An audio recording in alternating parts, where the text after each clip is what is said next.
Folks, Matt, ESC United, your favorite Eurovision channel. Welcome to the ESC United expert panel, where we discuss the songs that were sent to the Eurovision Song Contest 2020, and we're set to take the stage. I don't want to talk about it, but I do want to talk about the songs, and I'm not doing this alone. I got Holly, I got Melanie, I got Robert, and the four of us will take apart Iceland, not literally, figuratively, the song. So Iceland did their national final, and they had a winner, because that's how they work, those national finals. And the name of the act is, I'm probably going to butcher it, but that is okay, Daði och Gagnamagnið. Okay, sue me. Anyway, and the name of the song, Think About Things. Baby, I can't wait to know. What do you think about things? Believe it, I will always be there, so you can't tell me anything and I listen. All right. So the four of us actually did think about things, mostly about the song, and we'll share our thoughts right now, and then at the very end, the scores. I'm sure you know how it works by now. So let's talk about this. So I thought that Iceland, like I was listening to it, and I was like, this feels as like a group of friends met one afternoon and were super bored. And we're like, what the heck, let's do Eurovision. And that's what they did. And I don't mean that in a bad way. I mean that in a good way.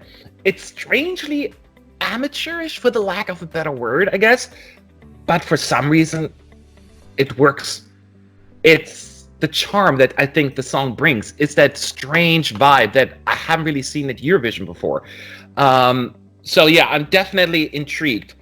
And it's, you know what's interesting? I've played it to my family and friends here, like people from like age 20 to 70 basically, and almost every single person was interested in that song, which very much surprises me, because you wouldn't think that this would have more of a appeal like amongst the ages and like different it's amazing to me that how much appeal the song actually has, because it's not the kind of song where you would expect that from.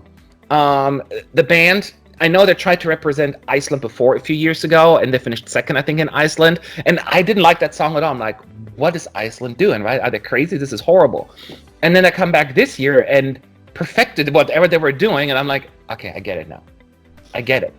It's strange. It's strange. It's the kind of song that I usually would go after and complain, but they do everything right there. I feel like it. And if this would have gone, if Eurovision would have been a thing in 2020, I'm almost certain that this would have been their best result since their second place in 2009. I just know there would have been a huge support behind the song. It's nothing like we've seen before at the contest, so it's a shame, but I like it. I really, really like it, and I'm still perplexed by it because I shouldn't, but I really, really like it. How about you, Holly? I'm obsessed. Yeah? Yeah, I love it so much. It's probably pushing to be my favorite Eurovision song like ever. Yeah, I think the harmonies are really interesting. It's really cool to hear a layered 3-part harmony that's nailed live as well as in studio.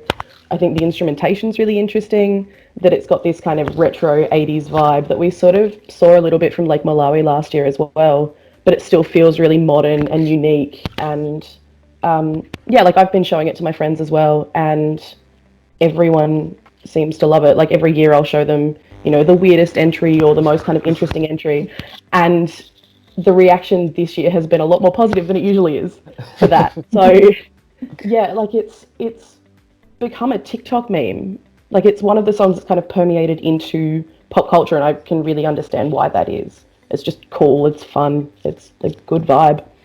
Yeah, that's exactly what it is. What do you think, Robert? Well, picking up on what Holly was saying there, it's quite interesting, because I have a friend who loves Eurovision but refuses to watch anything but the final, and as a result refuses to get any spoilers, will not listen to a single song from anything until the final. And she heard this because Twitter had blown up so much about it that she felt she couldn't miss out, and she absolutely loves it and doesn't understand why I'm not completely obsessed by it. Now, I must be very clear, I have a slight reputation for hating on favourites. And this is certainly a favourite. Slight reputation, because it's only happened once. But it's all over the place, it's everywhere. It is not special, it is not unique, it is not a standout, it is a very generic, indistinct song. as I say, it doesn't bode well for 2020 if we're going to get a load of songs like this next year, because no. 3 out of 10. But it happened badly.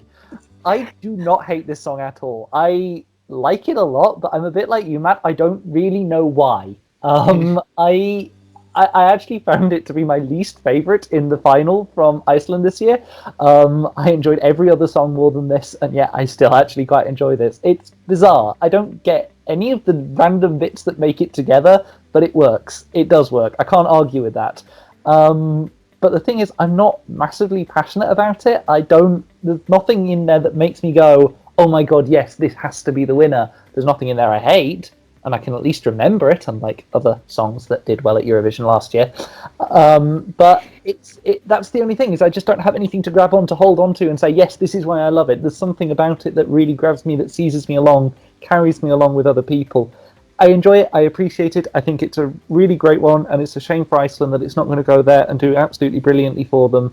But if I was to take all of that out and just look at the song, do I really care? No. Alright, that's fair enough. Thanks, Robert. How about you, Melanie? Yeah, I'm Team Daði all over since he competed in some fucking... I don't know that. I feel like I have to bleep that word now. Starting in at least 3 languages. I don't know what that was. So since 2017, you know, I was so happy to see him back this year. Daði is just an amazing artist, you know. And Think About Things is such a contagious and catchy song. The choreography is just on point, and the word vibe around them, it's just amazing. It's a staging. If you see it once, you will never forget it. It's just so memorable. So I'm going great.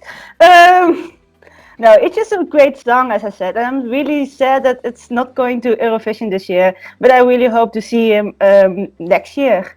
Really, Iceland, send him. You have to send him next year. Yes. I'm sorry. That really got me. Okay, so I'm so. See how seriously you take this. Sorry. Oh, yeah. Okay, so that we made it for the difficult part here, let's talk about the scores that we've given the song and then the team score overall. As I explained, I don't know why I like the song so much, and I just say, let's not overthink it. I just thoroughly enjoy it from the beginning to the very end. It's a different piece that we're used to, and I think it was a daring choice, and it felt just right. And therefore, I got to give it at least 8.5. So 8.5 points from moi. Holly, what did you give it? I know the dance. I want the outfits. I love the little instrument things. I gave it a 10. Didn't expect anything less from you, Yeah. so I'm glad to hear that. Robert.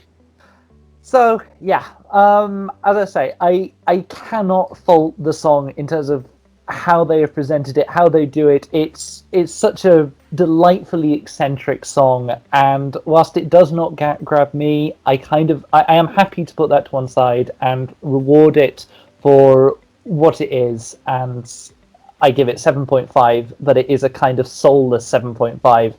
I do not feel the emotion behind it, as Holly quite clearly does, and you too, Matt, and Melanie as well. I just appreciate it for what it is. 7.5 out of 10. We'll take that score and run with it. We're good. How about you, Melanie? What's your score? Yeah, as I said, I love Daði as an artist. I even listen to his other songs, his covers. Think About Things, great song. It's contagious. I love the choreography. It's the most played song on the Spotify list this year. So I give it a 9.5. Okay, that's almost perfect. So, Yeah. Nothing to be ashamed of. So, there you have it. So, overall, pretty good scores from us. But is the song more polarizing than we make it out to be? Because there are plenty of others on our team voting as well. So, we combined all of the scores, and I'm ready to officially announce the Icelandic score that ESC United has given Daði. And fake drum roll. The score is 8.63. Holy moly. I love the reaction because Robin is like, And Holly, No. that's right. Yeah. You better believe it. So first to Holly, you're probably pleased to hear that. I'm very glad to hear that. I'm fairly new to the team, and it's great to hear that I'm on a team that has taste. Yeah, I completely agree with you. Now, Robert, I know you gave it a 7.5, which is still good. You said like what did you do? Emotionless 7. So less 7.5. But in all honesty, were you surprised, or is that what you thought? I knew I was going to, in that rare situation where a 7.5 out of 10 is below average. I kind of knew that. But to be in a situation where your 8.5 out of 10 is below average, I wasn't really expecting it to be quite that high. I mean, I may be fiddling over half a point here, but 8 maybe, over 8.5, wowzers. That is utterly incredible in terms of a score. And clearly this won the hearts and minds of the ESC United team, as it seems to have won half of Europe. Yeah, so Melanie, were you shocked that because I was expecting a lot more resistance, again, towards a song that could be potentially considered more polarizing, but clearly that wasn't the case with us. So were you surprised about that it was almost like universally either liked or respected or loved? No, not at all. But that's the reason, because it's going viral. It's loved not only at the Eurovision fans, but everywhere. If I talk about Eurovision this year, everyone talks about Iceland, even if they don't watch Eurovision. So I think that, people expect that it will be polarizing, but if you see that this song is loved by people also outside the Eurovision community, you see that it's just a song that everybody loves in the end. Yes, and that's what it was. That's exactly what it was. 8.63 points for Iceland. I'm sure you're dying to find out where Daði and his group falls on our current ranking. So here is the scoreboard just for you. So now I would love to hear from you as well. Do you agree, disagree? Any opinion is appreciated. Leave your thoughts below in the comment section and hit that subscribe button as more videos are to come. So thanks again for watching, and have a good day. See y'all soon. Bye.